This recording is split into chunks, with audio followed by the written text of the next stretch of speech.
No vídeo anterior falamos sobre o funcionamento interno dos amplificadores mais típicos e ainda ressaltei que não é a regra geral. Cada fabricante monta do seu jeito e há aplicações onde entrada, pré-amplificador ou saída são muito diferentes. Tudo de acordo com a necessidade e a finalidade ao qual o componente foi projetado.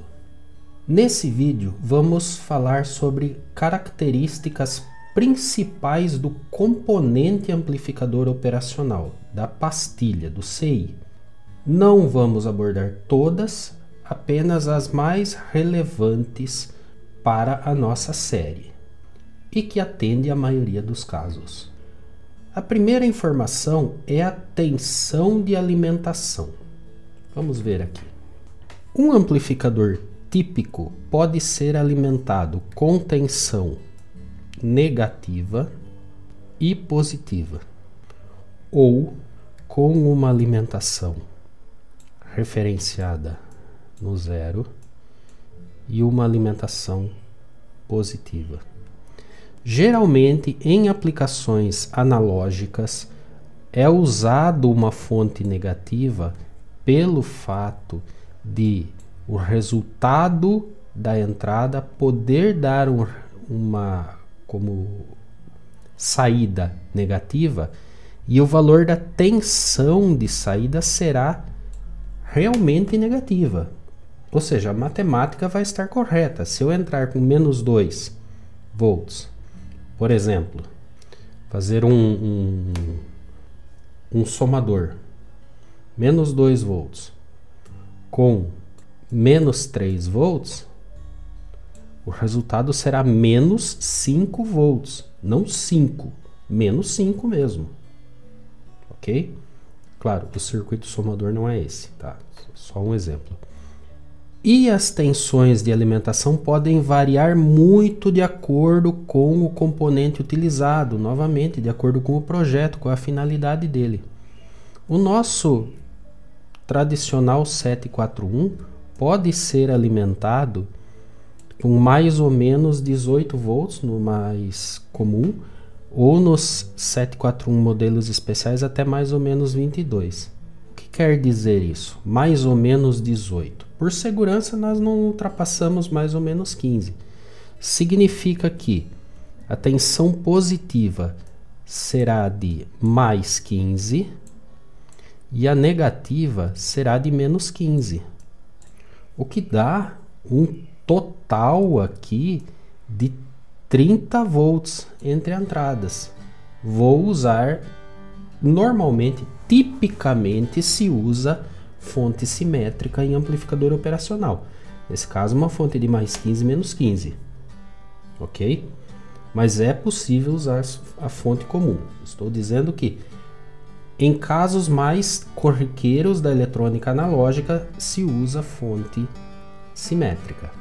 Agora, esse outro exemplo aqui de um amplificador mais moderno, o MCP 6001, tem como tensão máxima um valor muito menor. Tensão, ó, VDD menos VSS é de 7 volts. VDD, que é VDD? O que é VSS? Volta aqui. Aqui, ó. VDD é o positivo e VSS é o negativo. Então, ele aceita no máximo 7 volts aqui. Se eu usar uma fonte simétrica, terá que ser mais 3,5 menos 3,5. Ou seja, ele é de uma tensão muito menor. Outra informação muito importante no amplificador é a corrente máxima de saída. No pino de saída, seria quanto eu posso drenar daqui. Em geral, os amplificadores não têm problema com curto-circuito, eles têm proteção interna, mas verifique o que você está usando.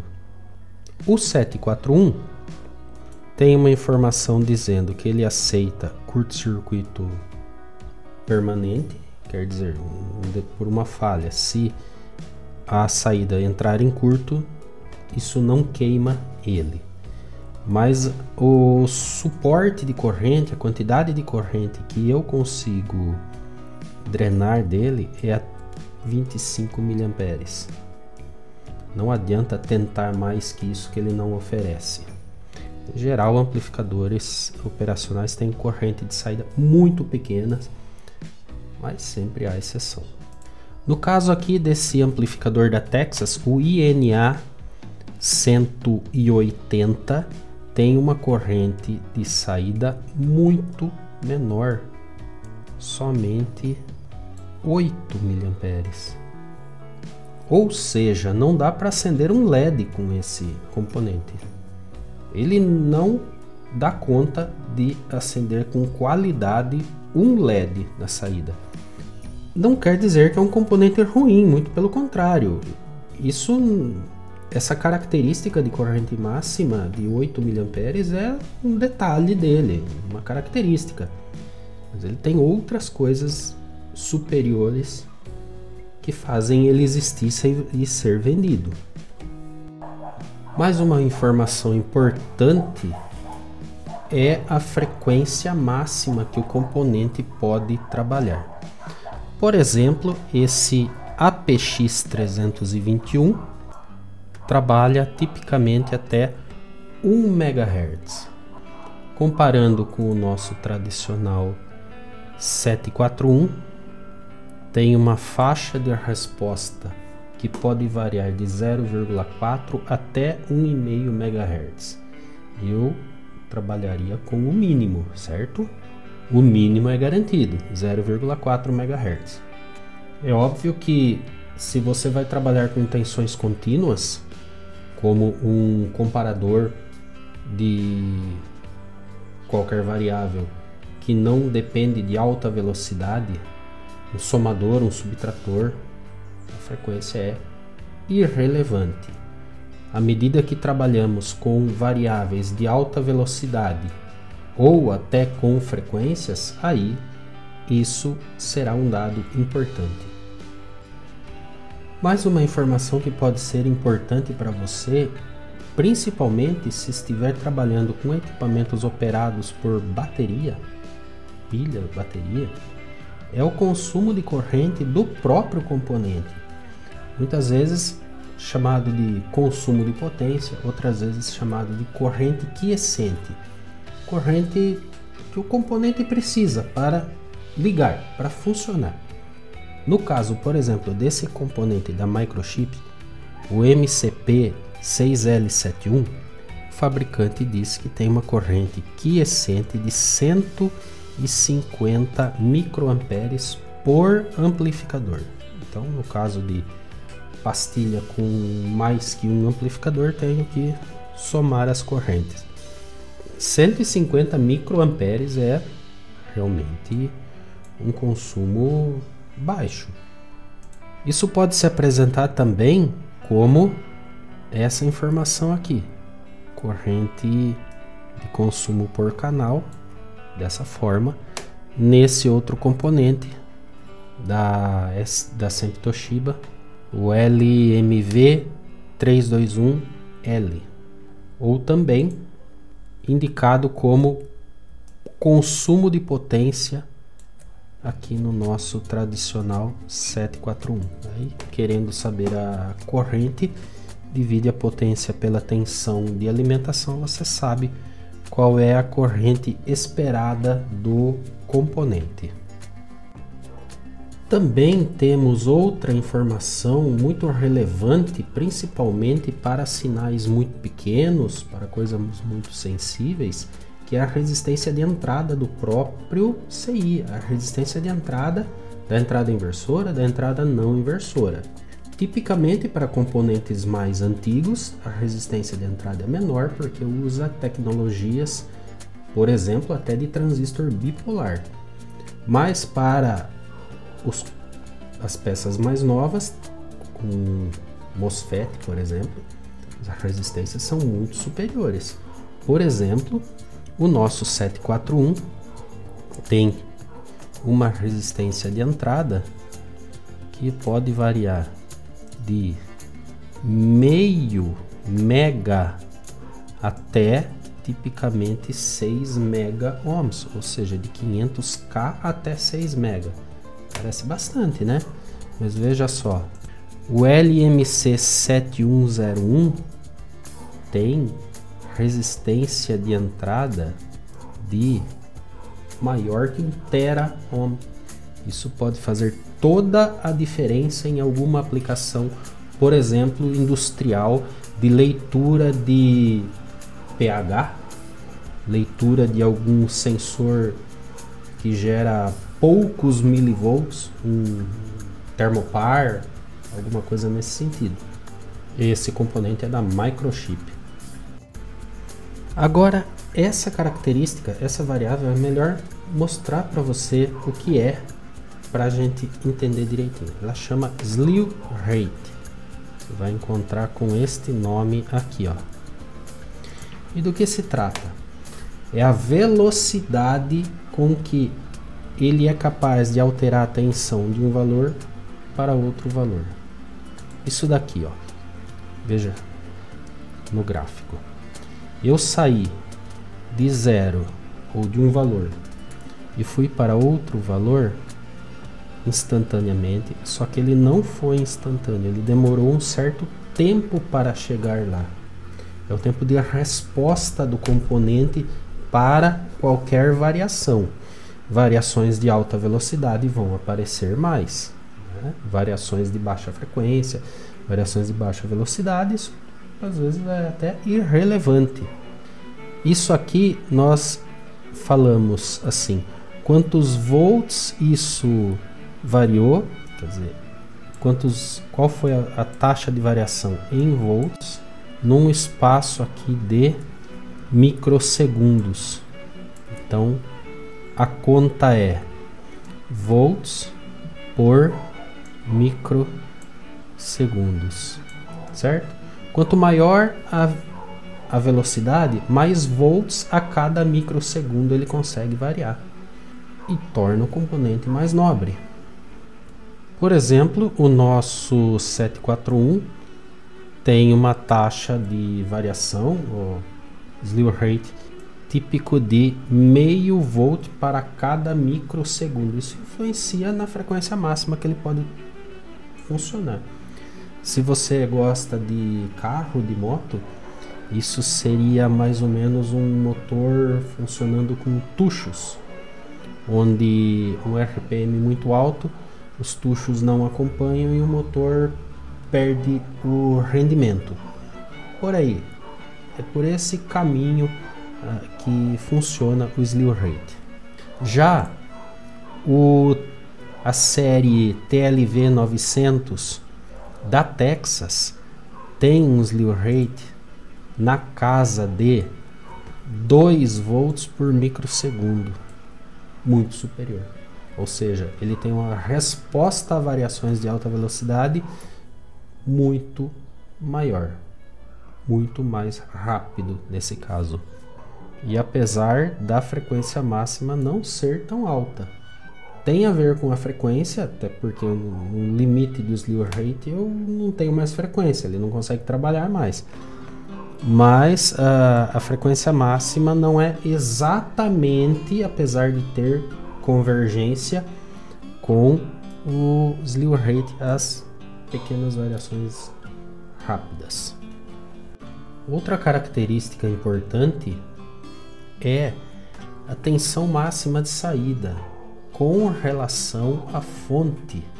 Veja bem, eu estou colocando nesse exemplo 15 volts na entrada e saio com 14 volts. E a alimentação dele é mais 15 menos 15. A imensa maioria dos amplificadores não entrega a tensão de saída máxima igual à fonte. É importante observar qual é a tensão máxima, qual que é a queda de tensão. Se ele tipicamente derruba 1,5 volt, 1 volt, 2 volts, depende do componente. Nesse exemplo, alimentando ele com 15 volts, colocando 15 volts, saiu 14. Ele perde 1 volt. Ele não entrega a mesma coisa que vem na fonte. Se eu inverter para menos 15 volts, sai menos 14. Mas existem componentes que entregam a saída exatamente igual à fonte. E esses são indicados como componentes rail to rail, trilho a trilho, alguma coisa assim. São componentes com essa indicação. Se o resultado do cálculo, se o resultado da equação que ele faz, se o resultado da comparação deve dar mais 15, que é a fonte, ele dá mais 15. Superior à fonte, jamais, né? Isso não tem como. Mas se o resultado der a fonte, ele entrega a fonte. Esses componentes são um pouco mais caros. Quando isso acontece, os fabricantes colocam, geralmente de forma bastante visível, que é um componente desse tipo. Por exemplo, esse componente da diodes tem essa informação muito destacado no título do datasheet. Esse da microchip, um pouco mais discreto, porém tem informação aqui logo nas informações iniciais. Então, esse componente tem a saída até a fonte. Espero que você tenha entendido. Componente comum, um 741, por exemplo, alimentado com 15 volts, tensão máxima da saída vai dar lá seus 13,5 volts, mais ou menos, um pouco mais, um pouco menos. Esse componente da microchip, se alimentado com a tensão máxima, que é de 6 volts, e eu querer que tenha 6 volts, eu alimento ele com 6 volts, a saída vai até 6 volts, e não 5, 4,5. Vai até a fonte. Isso é importante. É um destaque, por exemplo, para aplicações a bateria. Aplicações aí embarcadas também. E dentre muitas informações, as principais são essas. Obviamente, dependendo da sua necessidade, você vai precisar de informações adicionais, de características especiais de algum componente que não foram abordadas aqui. Mas, em linhas gerais, isso é o principal dos amplificadores operacionais. No próximo vídeo, vamos começar a abordar os circuitos com amplificadores. O que dá para fazer com eles, desde um simples comparador até equações complexas. Se gostou, já sabe, deixa o joinha aí. Você já sabe que o nosso canal é sobre valvulados. Esse é um extra que eu achei que era importante fazer, deixar disponível aí na internet para que todo mundo visse e de graça. Portanto, pelo menos o joinha aí é muito importante pra gente, tá? Se você acha que merece mais, tem as opções de colaboração aqui na descrição. Também os cursos de rádio e eletrônica válvula, as informações aqui na descrição do vídeo, inclusive como adquirir. Espero que você tenha gostado, então. Um grande abraço e até a próxima. Tentar fechar essa porta aí.